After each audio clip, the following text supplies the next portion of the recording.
नमस्कार, आपण पाहताय कोकणचं नंबर 1 महा चॅनल कोकणसाद लाईव्ह बातमीपत्रात आपलं स्वागत। सुरुवात करूया हेडलाईन्सनं।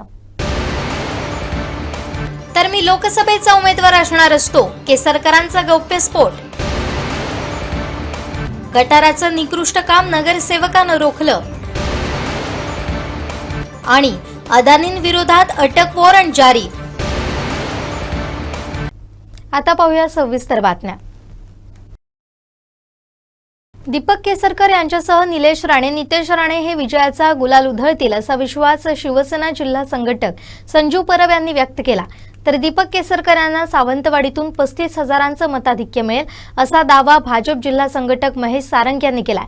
मतदान शांततेत पार पडल्यानंतर पत्रकारांशी संवाद साधताना ते बोलत होते।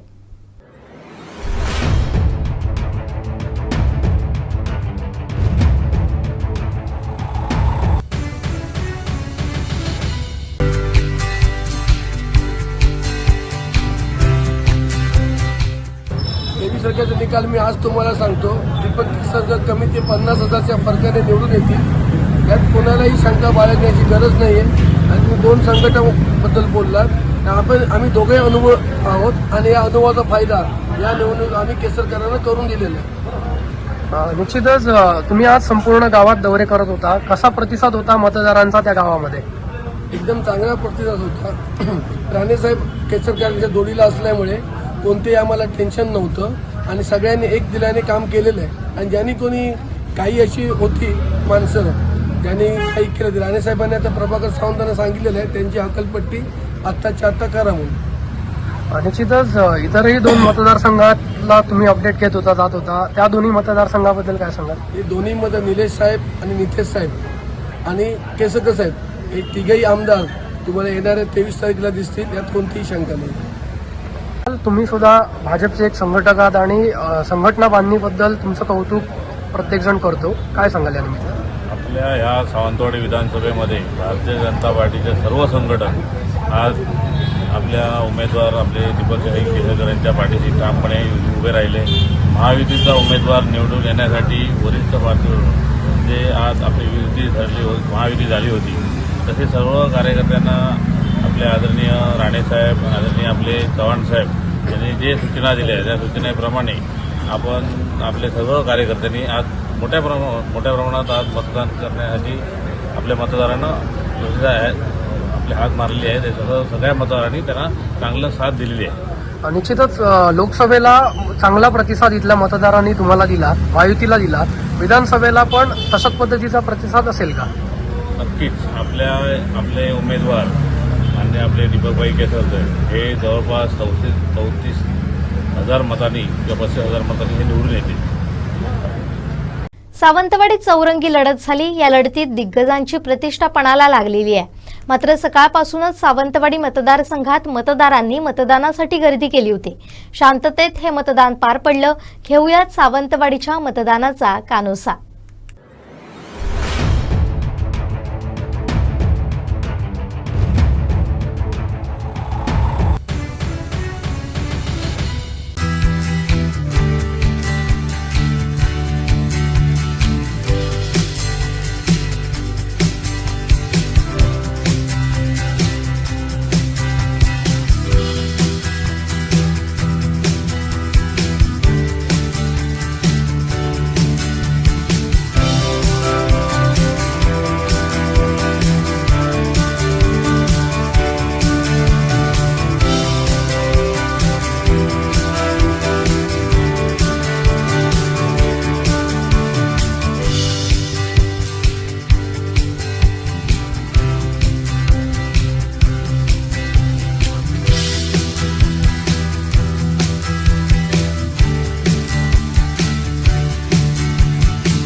महाविकास आघाडीनं खोटा प्रचार चालवला होता, मात्र महायुतीचं सरकार जनतेच्या मनातील आहे, त्यामुळे पुन्हा हे सरकार येईल असा विश्वास महायुतीचे उमेदवार दीपक केसरकर यांनी व्यक्त केला आहे.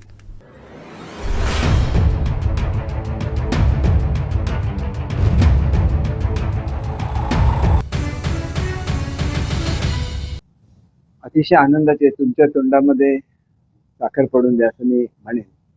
आणि हे जनतेच्या मनातलं सरकार आहे, त्याच्यामुळे ते परत येणार ते उघड आहे. खोटं कितीही बोललं तरी लोकांना एक दिवशी हे खोटं आहे हे समजतं. आणि महाविकास आघाडीने जी खोटा प्रचार चालवला होता ह्याला आता लोक बळी पडणार नाही. महायुतीचं बघा, ते बिचारे तावडे साहेब नॅशनल लीडर, ते 8 लाख रुपये घेऊन कशाला येणार. मी जर कधी जायचं असेल कुठे तर 500 रुपयाच्यावर 1 रुपयाचा ठेवत नाही, कारण आचारसंहितेमध्ये तुमच्याकडे 500 रुपयापेक्षा जास्त रक्कम तुम्ही ठेवू शकत नाही. हे काय तावडे साहेबांना माहिती नाही, माझ्यासारख्या साध्या माणसाला माहिती आहे. एक प्लॉट असतो, बदनाम करायची षडयंत्र असतं, अशी षडयंत्र केली जातात. त्याच्यातून बाहेर यायला लागतं आणि विजय मिळवायला लागतो. आणि तो विजय 100% महायुतीला यासाठी मिळेल की आमच्याकडे मेहनती करणारे नेते आहेत, रात्री सकाळी 4-4 वाजेपर्यंत काम करणारे मुख्यमंत्री आहेत, अतिशय इंटेलिजंट असे उपमुख्यमंत्री आहेत, सकाळी 5ला उठणारे दुसरे उपमुख्यमंत्री आहेत.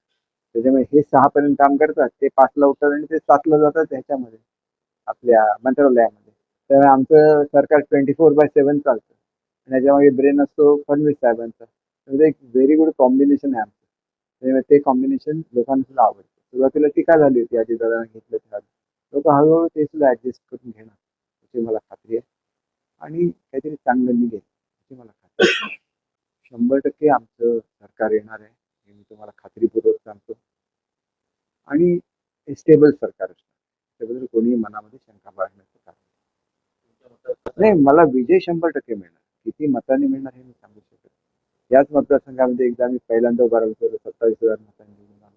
दुसऱ्या वेळेला उभा राहिलो तर 45,000 मतांनी निवडून आलो. तिसऱ्या वेळेला सुद्धा बीजेपी विरुद्ध शिवसेना अशीच लढाई झाली आणि ती फक्त माझ्या मतदारसंघात झालेली होती. आणि त्याच्यामुळे म्हणजे सिंधुदुर्ग जिल्ह्यात फक्त झालेली होती 3 मतदारसंघामध्ये. त्यामुळे 1 to 1 असल्यामुळे हे मार्जिन घटून 15, 16 किंवा 17,000चं मार्जिन होतं. आता ज्यावेळेला चौरंगी लढत, ज्यावेळेला माझ्या विरुद्ध बाळा गावडे राहिले होते आणि तेली राहिले, त्यावेळेला मला 40-45,000चं मार्जिन का मिळाली, तर खालची मतं डिवाइड होऊन जातात, त्याच्यामुळे मार्जिन वाढतं. तसं मार्जिन वाढेल अशी अपेक्षा आहे. वाढेल न वाढेल हे प्रत्यक्ष पेट्या उघडल्यानंतर दिसेल. परंतु चांगला विजय मिळाला निसंशय, कारण माझ्या विरोधात तगडा उमेदवार नव्हता. निर्विवादपणे सांगितलं पाहिजे. गेले 20 दिवस तुम्ही प्रचार फेरीत व्यस्त होता. आज मतदान प्रक्रिया पार पडली, आता तुम्ही रिलॅक्स झाला. बघा, मला रिलॅक्स व्हायला कोण देत.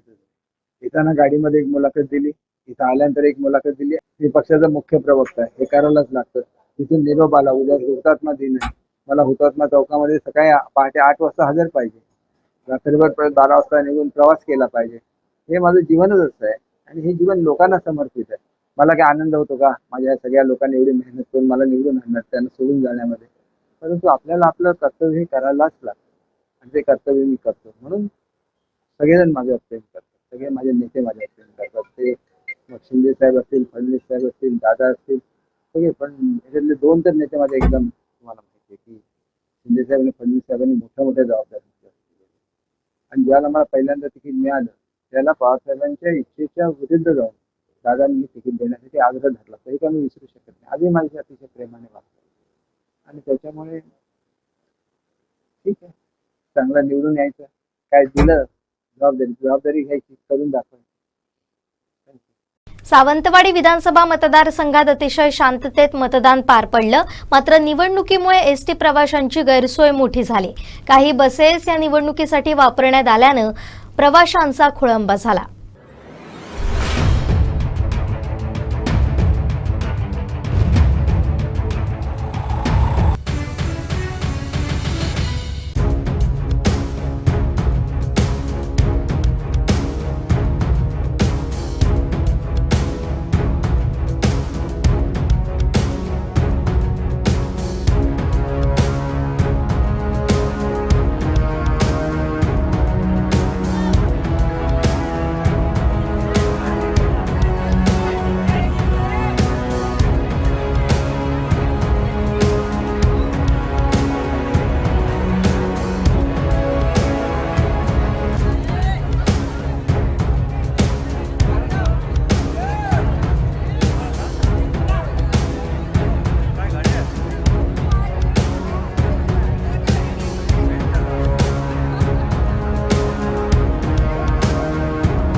मी यावेळी लोकसभेचा उमेदवार असणार असतो. नारायण राणे त्यावेळी इच्छुक नव्हते. मी लोकसभेला गेलो असतो तर विधानसभा राजन तेलींना मिळेल असं सांगितलं गेलं होतं. त्यामुळे ते इच्छुक होते, पण भाजपच्या बैठकीत त्यांच्या कार्यकारिणीनं मला लोकसभेला विरोध करून विधानसभेचा आग्रह धरला, असा गौप्यस्फोट शालेय शिक्षण मंत्री दीपक केसरकर यांनी केला. मी काय आता आमदार म्हणून उभा राहिलो नाही. तुम्हाला मी एक गोष्ट सांगतो, मी आमदार म्हणून का उभा राहिलो, मी खरं लोकसभेला जाणार. खूप काळ आपण एका पदावर काम करणं योग्य नसतं आणि लोकसभेचं इझिली मला तिकीट मिळालं. कारण राणेसाहेब त्यावेळेला लोकसभेसाठी इंटरेस्टेड नव्हते, ते राज्यसभेचे मेंबर आणि दुसरा ऑप्शन नव्हता सिंधुदुर्गसाठी ॲटलिस्ट, की आपण जर कोणी इच्छुक असतील, पण खूप लोक इच्छुक नव्हते. परंतु हे विशेषतः मी राजन तेलींसाठी सांगतो की राजन तेलींची आणि आमची मीटिंग झाली, आपल्या BJPचे अध्यक्ष होते त्याला, आणि त्यांनी त्याला काय सांगितलं, जर लोकसभेसाठी दीपक केसरकर गेले तरच आम्ही तुमच्यासाठी विधानसभेसाठी विचार करू शकतो. मग आपण मुलांना वगैरे समजून घालतोय ना, तशी ते समजून होतं. आणि त्याच्यानंतर तर त्यांनी ते खूपच मनावर घेतलं आणि मी सर ठरवलं की एवढा वेळा पडतो हा मनुष्य, 1 वेळा पडला, 2 वेळा पडला, 3 वेळा पडला, 4 वेळा, म्हणजे मी फक्त आमदारकीचं म्हणत नाही, एकदा जिल्हा बँकेला पडला, एकदा जिल्हा परिषदेला पडला, एकदा माझ्यावर 2 वेळा पडला, बरोबर. तर म्हटलं याला पडला एकदा तरी याला जाऊन ते काय हे जे सगळी लोक एकत्र झाले हे म्हणजे अख्खी कार्यकारिणी. तुम्ही अजिबात लोकसभेला उभं राहायचं नाही, आम्हाला अजिबात नको. कोणी सांगितलं, BJPने, आमच्या कार्यकारिणीने नाही, आणि कोणालाच माहिती नाही, मुख्यमंत्र्यांना माहिती नाही, कोणालाच माहिती नाही. तर अशा तऱ्हेचा तो मनुष्य आहे की तो मनुष्य BJPला मान्य नाही, तो मनुष्य शिवसेनेतल्या कुठल्याही नेत्यांना मान्य नाही. त्याच्यामुळे बघा, तुम्हाला शिवसेनेचे जिल्हाध्यक्ष फिरताना दिसले का, शिवसेनेचे तालुकाध्यक्ष फिरताना दिसले का, तर ते सगळे लोक नाराज होते. ते म्हणत होते आम्ही एवढे पॉवरफुल उमेदवार असताना हा कुठला पडेल उमेदवार म्हणून आमच्याकडे दिला, असं त्यांचं मत होतं. त्यांनी हे सगळं ऐकून घेतलं पाहिजे, समजून घेतलं पाहिजे आणि आपल्या मुलांना स्वतः सांगितलं पाहिजे की ते बोर्ड लावायचे आता बंद करा. रात्रीच्या काळोखात बिचारे जाऊन लावतात बोर्ड, माझ्या विरुद्ध बोर्ड लावतात आणि मला त्याची उत्तरं द्यायला लागतात. चांगल्या माणसाची उत्तरं दिलेली बरी, त्या लहान लहान मुलांची उत्तरं आम्ही काय द्यायची सांगा. मी विकास कामं आणली पण ठेकेदार काम अडवून ठेवतात. ठेकेदारांची ही स्पेशल केस नारायण राणेंकडे देणार आहे. त्यांचा दरार आहे, त्यामुळे एका फोनवर काम होणार. निधी आणण्याचं काम मी करेन. सिंधुदुर्गचा विकास करायला केसरकर राणे एकत्र पाहिजेत, असं वक्तव्य महायुतीचे उमेदवार दीपक केसरकर यांनी केलंय. हे जे काय मला ह्या इलेक्शनमध्ये त्रुटी आढळल्या, काही असं झालेलं आहे, काही त्रुटी तर अशा आढळल्या की आपल्याकडचे स्टेट हायवे आहेत त्याच्यावरून सुद्धा 2 गाड्या पास होऊ शकत नाही. साईडला गटर आहे, त्या साईडला अतिक्रमण आहे, ते सुद्धा करायला लागेल. लोकांनी हे मला ह्या पिरियडमध्ये सांगितलं, लोक अडकून राहतात, आपल्याला करायला लागेल. आपले कॉन्ट्रॅक्टरना वटणं राहण्याचं काम राणेसाहेबच करू शकतात, कारण ते एवढे कॉन्ट्रॅक्टर माझ्या ताकदीच्या बाहेरचं काम आहे. 2-2 वर्ष माझी कामं हे करून ठेवतात, एकतर भरतच नाही, कोण आलं तर त्याला भरायला देत नाही, भरलं तर 24% अभाव भरणार, बाकीचे लोक 2% अभावने काम करणार. स्पेशल केस आहे आणि आता ते घाबरले, राजन तेली येणार म्हटलं, सगळे सुतासारखे सरळ झाले. पण त्यांना अशी सवय आहे, दुसरी सवय नाही, आणि काय मागत नाही, घेत नाही, त्यांना काय द्यायला लागत नाही, ते कम्फर्टेबल असतात. असं केलं तरी दीपक भाई काय करणार नाही, नात्याने राणेकरांना नाव सांगणार काम नाही केलं. 2-2 वर्ष 3-3 वर्ष हॉस्पिटलचं काम नाही करत, 2-2, 3-3 वर्ष रस्ते नाही करत. राणेसाहेब बरोबर वाटलं, राणेसाहेबांना एक फोन गेला, 6 महिन्यात पाहिजे, 6 महिन्यात, कारण तो दरार आहे त्यांचा, लक्षात आलं. म्हणून मी सांगतो की सिंधुदुर्गचा विकास व्हायचा असेल तर दीपक केसरकर आणि राणेसाहेब एकत्रच पाहिजे. त्याचं कारण असं आहे की लोकांना कामं मंजूर करून आणणारा मनुष्य पाहिजे असतो आणि कॉन्ट्रॅक्टरना त्यांच्याकडून काम करून घेणारा नेता लागतो. तर तेच त्याचं ऐकतात, माझं नाही ऐकत. तुम्हाला पुन्हा सांगतो, तुमच्याकडे कोण कॉन्ट्रॅक्टर असेल तर वाईट वाटेल. कपिल देवचे पैसे दिले नाही तर तो बॅटनं मारेल आणि नागार्जुनचे दिले नाही तर तो लुंगी डान्स करायला लावेल, असा टोला दीपक केसरकर यांनी हाणलाय. पाहूयात. आता खरा डेंजर पिरियड सुरू झालेला आहे लोकांना. आता काय रिझल्ट होईल ते होईल, परंतु पैसे परत द्यायला लागतील की नाही. कपिल देवचे पैसे असं ते पेडणेकरनी नागार्जुनचे पैसे आणि प्रोफेसर पेडणेकरनी सांगितलं होतं की नाही. कपिल देवचे पैसे नाही गेले तर काय करणार सांगा, क्रिकेटच्या बॅटने मारणार, बरोबर की नाही. आणि नागार्जुनचे पैसे नाही दिले तर लुंगी आधी नेसवणार, नंतर लुंगी डान्स करायला लावणार, बरोबर. तर त्यांनी तर जपून राहिलं पाहिजे. आमचं काय नसतं, आम्ही असेच येतो, असे माझ्याबरोबर बाउन्सर नाही, मला वाय कॅटेगरीची सिक्युरिटी आहे, पण मला कधी आजूबाजूला पोलीस स्टेशन तुम्ही बघितलं काय नाही, एकटा जातो गर्दीमध्ये, असाच ट्रॅव्हल करत असतो.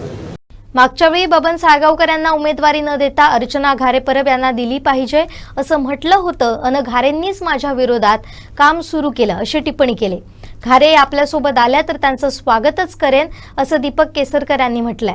ते बबनराव एक वेगळेच काहीतरी प्रकरण आहे, कोणाला न सोडलं, एकदम गुड मनुष्य आहे, मला त्याच्याबद्दल बोलायचं नाही. ते स्वतःबद्दल एकदम हे आमचे लोक तुम्हीच चढून आहात अर्जुनाला, बरोबर आहे ना, तुम्ही आमदार होणार, तुम्ही आमदार होणार.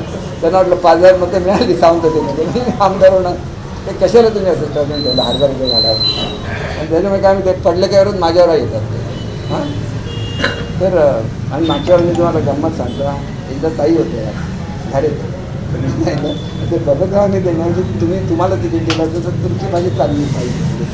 त्यांनी एवढं सिरियसली घेतलं की माझ्याबद्दल तयारी कोणाबद्दल चांगलं बोललं हा सुद्धा पाप झाला. वैभववाडी शहरात गटाराचं सुरू असलेलं काम उबाठाचे नगरसेवक रणजित तावडे यांनी रोखलंय. ठेकेदार निकृष्ट दर्जाचं काम करत असून अभियंत्यांच्या देखरेखीशिवाय काम सुरू होऊ देणार नसल्याचा पवित्रा तावडे यांनी घेतलाय.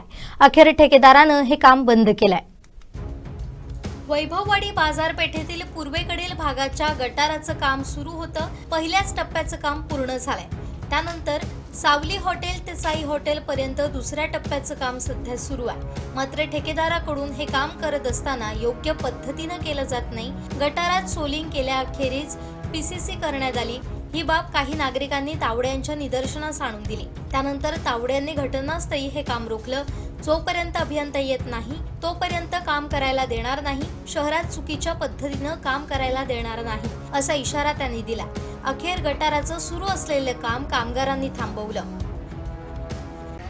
तावडेजी, नेमका काय प्रकार झाला, कशा संदर्भात हे काम रोखलंय, नेमकी काय इथली परिस्थिती आहे? काम एवढ्यासाठी रोखलंय, आमच्या निदर्शनात पीसीसी त्यांनी केलेलं नव्हतं. खाली पीसीसी आहे, मला वाटतं खाली दगड फिरून त्यावर मग कॉन्क्रीट करावं लागतं.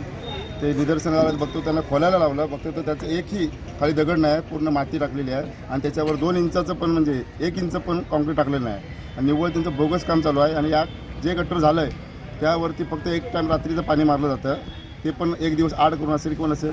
आता कायमचं बोगस काम, अशीच बोगस कामं यांची कायम चालू आहे आणि यातून बक्कळ पैसा मिळवून जनतेला वाटलेला आहे या निवडणुकीमध्ये. नेमकं कोण काम करतंय, किती अंतर आहे गटाराचं काम आणि एकूण याचं एस्टिमेट किती आहे? याचं एस्टिमेट मला वाटतं 15 ते 16 लाख रुपये आत्ताचं एस्टिमेट आहे. मागे झालेलं काम 50 लाखाचं आहे, एकूण 50 लाखाचं आहे. असं टोटल मला वाटतं 65 ते 70 लाखापर्यंत एक काम आहे. आणि या 70 लाखाची क्वालिटी तुम्ही आता बघू शकता इथे काय चालू आहे ती. अशीच वैपडीत हे रस्त्यावरचं काम एवढं बोगस चालू असेल तर आतली कामं काय किती बोगस करत असतील. या संदर्भात आपण नगरपंचायत असेल किंवा तसं अधिकाऱ्यांसोबत कोणाबरोबर तक्रार केली आहे का? आता शिवोला मी सांगत आहे काम थांबवावं आणि तुमचा आपला इंजिनियरला पाठवून द्यायचे आणि यांची तक्रार आम्ही जिल्हाधिकाऱ्यापर्यंत करणार आहोत की अशी बोगस कामं यांची सगळी क्वालिटी कंट्रोलपर्यंत याची तक्रार करून याच्या कामाची चौकशी लावणार. या ठेकेदाराशी संपर्क साधला असता ते म्हणालेत, नगरपंचायतीनं दिलेल्या अंदाजपत्रकाप्रमाणे काम केलंय, सर्व काम योग्य पद्धतीनं केलंय. केवळ त्या भागात मोठ्या प्रमाणावर कडक दगड असल्यानं तिथं सोलिंग करणं शक्य नव्हतं, त्यामुळे केवळ पीसीसी केली होती. याबाबत नगरपंचायतीच्या अभियंत्यांचं मार्गदर्शन घेऊन पुढील काम केलं जाईल असं सांगण्यात आलं. शहरात सकाळी झालेल्या प्रकारामुळे वातावरण काही प्रमाणात तापलं होतं. श्रीधर साळुंखे, कोकण 7 लाईव्ह, वैभववाडी. हिंडेनबर्ग नंतर अदानी समूहाचे सर्वेसर्वा गौतम अदानी आता आणखीन एका मोठ्या अडचणीत सापडल्यात. त्यांच्यावर अमेरिकेत लाचखोरी आणि फसवणुकीचा आरोप करण्यात आलाय. अब्जाधीश उद्योगपतींविरुद्ध अमेरिकन कोर्टात खटला सुरू असून या प्रकरणी अदानी आणि त्यांच्या पुतण्याविरोधात अटक वॉरंट जारी करण्यात आलाय. अदानी समूहाचे सर्वेसर्वा आणि देशातील दुसरे सर्वात श्रीमंत उद्योगपती गौतम अदानी मोठ्या अडचणीत सापडले. अदानी आणि इतर 7 जणांवर अमेरिकेत अब्जावधी डॉलर्सची लाचखोरी आणि फसवणूक केल्याचा आरोप असून या प्रकरणाची अमेरिकन कोर्टात सुनावणी झाली. अदानी आणि त्यांच्या पुतण्याविरोधात अटक वॉरंट जारी करण्यात आलाय। या प्रकरणात नाव आल्यानंतर अदानी समूहानं अमेरिकेतील 600 दशलक्ष डॉलर्स किमतीचे रोखे रद्द केले। इकॉनॉमिक्स टाइम्सच्या अहवालानुसार अभियोजकांनी बुधवारी आरोपांची घोषणा केली। सौर ऊर्जेचं कंत्राट मिळवण्यासाठी अदानी समूहानं भारतीय अधिकाऱ्यांना लाच दिल्याचा आरोप करण्यात आलाय। याआधी अदानींनी बुधवारी ग्रीन एनर्जीमध्ये गुंतवणुकीची घोषणा केली होती।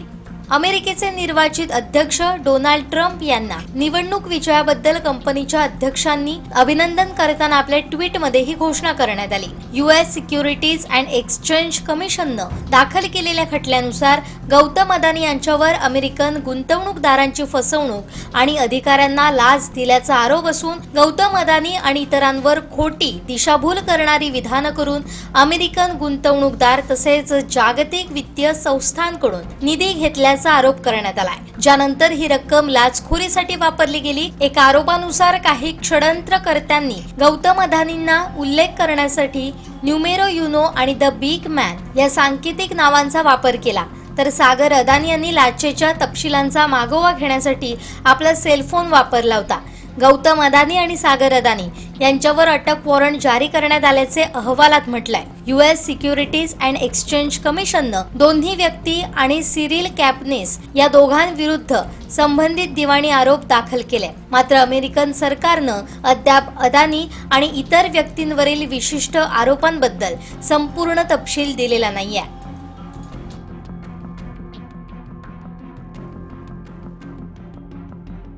गौतम अदानी यांच्यावर अमेरिकेत जे आरोप करण्यात आले त्याबाबत राहुल गांधी यांनी पत्रकार परिषद घेत पंतप्रधान नरेंद्र मोदी यांच्यावर निशाणा साधलाय। गौतम अदानी यांना आजच अटक व्हायला हवी, पण असं होणार नाही असंही ते म्हणाले। नरेंद्र मोदी जी ने एक नारा दिया, एक हैं तो सेफ हैं। इंडिया में अदानी जी और मोदी एक हैं तो सेफ हैं। हिंदुस्तान में अदानी जी का कुछ नहीं किया जा सकता। चीफ मिनिस्टर 10-15 करोड़ के लिए अंदर चले जाते हैं और अदानी जी 2000 करोड़ रुपए का स्कैम करते हैं और वो बाहर घूम रहे हैं। कारण है कि प्रधानमंत्री उनको प्रोटेक्ट कर रहे हैं। अमेरिका में इंडाइटमेंट हुआ है अदानी जी को, 2000 करोड़ रुपए का स्कैम है। हिंदुस्तान में उन्होंने क्राइम किया है, अमेरिका में क्राइम किया है। ये अमेरिका के इन्वेस्टिगेशन ने कहा है, मगर हिंदुस्तान में अदानी जी के खिलाफ कुछ नहीं हो रहा। और ये हम मांग बहुत दिनों से कर रहे हैं। अदानी जी का अरेस्ट होना चाहिए, आज अरेस्ट होना चाहिए। माधवी बुच जो हैं, जो उनकी प्रोटेक्टर हैं, जिन्होंने कोई इन्वेस्टिगेशन नहीं किया, उनको हटाया जाना चाहिए, उन पर इन्वेस्टिगेशन होना चाहिए। प्रधानमंत्री जी 100% इस व्यक्ति की प्रोटेक्शन कर रहे हैं और इस व्यक्ति ने हिंदुस्तान के एसेट्स लिए हैं, भ्रष्टाचार करके एसेट्स लिए हैं। ये व्यक्ति बीजेपी को पूरा समर्थन करते हैं, पूरा सपोर्ट देते हैं। ये एस्टैब्लिश चीजें हैं, हम दोहराते जाएंगे। जेपीसी की मांग हमारी है, बट हम चाहते हैं कि अदानी जी को एकदम अरेस्ट किया जाए। और हम जानते हैं और हम देश को दिखाना चाहते हैं कि अदानी जी की अरेस्ट नहीं होगी, और इसलिए नहीं होगी क्योंकि हिंदुस्तान के प्रधानमंत्री अदानी जी के पीछे खड़े हुए हैं और उनके प्रोटेक्टर हैं। आप लोग हिंदुस्तान के युवा, आप लोगों को रोजगार नहीं मिलता, महंगाई बढ़ती जाती है, छोटा सा कोई क्राइम करता है जेल चला जाता है, मगर अदानी कुछ भी कर ले, हिंदुस्तान के प्रधानमंत्री और एक नेटवर्क, जिस नेटवर्क को हम एक्सपोज करके देश को दिखाएंगे। ये एक व्यक्ति नहीं है, ये अलग अलग पोजीशंस में लोग बैठे हुए हैं और एक एक करके हम आपको दिखाएंगे ये कौन लोग हैं। माधवी बुच का हमने आपको क्लियरली दिखाया है और आगे भी हम आपको रिवील करेंगे ये लोग कौन हैं जिन्होंने हिंदुस्तान को हाईजैक किया है। क्रीडा व युवक संचालनालय, जिल्हा क्रीडा अधिकारी सिंधुदुर्ग, नेहरू युवा केंद्र आणि खेळ मंत्रालय भारत सरकार यांच्या संयुक्त विद्यमानं जिल्हा नियोजन सभागृहात युवा महोत्सव सुरू झालाय. देवगड येथील युवकांनी मोठ्या प्रमाणात इथं सहभाग घेतलाय. या महोत्सवाचा शुभारंभ जिल्हाधिकारी अनिल पाटील यांच्या हस्ते करण्यात आलाय.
निषेध मांडलं जातं, जसं की शाळा असेल, हॉस्पिटल असेल किंवा बस वगैरे जी सार्वजनिक ठिकाणं आहेत अशा वेळी. मग अशा वेळी धूम्रपानासाठी म्हणजे हे सेन्सर काय करतात तर धूर जिकडे आहे ते डिटेक्ट करतात आणि डिटेक्ट करून अलार्म वाजतो, जेणेकरून समजतं की तिकडे कोणतरी धूम्रपान करत आहे. आणि त्याच्यानंतर दुसरं आहे फायर डिटेक्ट, म्हणजे जिकडे आग लागण्याच्या अशा बऱ्याचशा गोष्टी आपण ऐकलेल्या आहेत. जसं की मध्ये एका हॉस्पिटलमध्ये आग लागली आणि 10 मुलांचा मृत्यू झाला. जर तिकडे फायर डिटेक्टरसाठी जर यंत्रणा कार्यरत असतील तर लगेच फ्लेम कुठे पेटला आहे हे लगेच त्या डिटेक्टरने डिटेक्ट करून निदान त्या मुलांचा जीव वाचला असतो. तर अशा प्रकारे काय करतं हे तर आग डिटेक्ट करतं, त्यानंतर पुन्हा ते बझर देतं आणि जेणेकरून आपल्याला कळतं एकदम सगळे अलर्ट होतात आणि जीव वाचवण्यासाठी किंवा जे काही नुकसान होणार आहे, जास्तीचं नुकसान आहे ते आपण कमी करू शकतो. त्याच्यानंतर तिसरा डिटेक्टर आहे तो ऑटोमेशनसाठी. ऑटोमेशन म्हणजे काय, जसं आपल्याला सुरक्षा हवी असते घराची तसं आपण घरामध्ये सुविधा पण तेवढं आपल्याला लागतात. तर आता आपल्याकडे टाईम कमी आहे, तर टाईम कन्झ्युमसाठी काय असतं तर समजा लाईट गेल्यानंतर किंवा बाहेर अंधार पडल्यानंतर आपोआप दिवे लागले पाहिजे अशी सिस्टीम आहे. म्हणजे LDR आहे, याच्यावर जर कमी लाईट पडली म्हणजे अंधार झाल्यानंतर हे आपोआप दिवे पेटतात. ऑटोमेशनसाठी आहे. त्यानंतर काही वेळा घरात चोरी होण्याच्या आपण बऱ्याचशा आता न्यूज ऐकतो. तर थिप डिटेक्टर म्हणून हे एक आयर सेन्सर वापरलेला आहे. म्हणजे याच्या समोर जर एखादा व्यक्ती आला तर व्यक्ती आल्यानंतर काय होतं तर हा लगेच अलार्म क्रिएट करतो आणि जेणेकरून आपल्याला समजतं की कोणतरी आलं. आणि ही आता समजा व्यक्ती घरातलीच असेल तर आपण एक अजून सिस्टीम वापरू शकतो फेस डिटेक्ट. म्हणजे आपण दरवाजावर असू दे किंवा खिडकीत असू दे असे वेगवेगळे कॅमेरा लावू शकतो आणि त्या कॅमेरामध्ये आपल्या घरातली जी माणसं आहेत त्यांची इन्फॉर्मेशन जर आपण स्पीड करून ठेवलेली असेल तर त्या माणसाचा चेहरा समोर आल्यानंतर त्याचं नाव लगेच डिटेक्ट होतं. जर व्यक्ती अनोळखी असेल तर आपण सतर्क होऊ शकतो. यामागचा ह्याचा उद्देश आहे. त्याच्यानंतर हा 5वा जो सेन्सर आहे हा रेन डिटेक्टर आहे. म्हणजे जेणेकरून आपण पावसाचं जे पाणी आहे ते वापरू शकतो दुसऱ्या कारणांसाठी, म्हणजे झाडांसाठी असेल किंवा अन्य कारणांसाठी असेल ते वापरू शकतो. त्याच्यासाठी आपल्याला ते सेव्ह करून ठेवणं गरजेचं आहे. मग जेव्हा पावसाचं पाणी या सेन्सरवर पडेल तेव्हा तो लगेच काय करेल तर बजर क्रिएट करेल आणि जेणेकरून आपण काय करू शकतो तो सक्रिय म्हणजे लगेच पाण्याचं आपण सेव्ह करण्यासाठी आपण काय करू शकतो याबद्दल आपण डिस्कस करू. शेवटी ठळक घडामोडी पुन्हा एकदा. तर मी लोकसभेचा उमेदवार असणार असतो, केसरकरांचा गौप्यस्फोट. गटाराचं निकृष्ट काम नगरसेवकानं रोखलं आणि अदानींविरोधात अटक वॉरंट जारी. बुलेटिनमध्ये वेळ झाली इथेच थांबण्याची. पाहत रहा कोकण 7 लाईव्ह.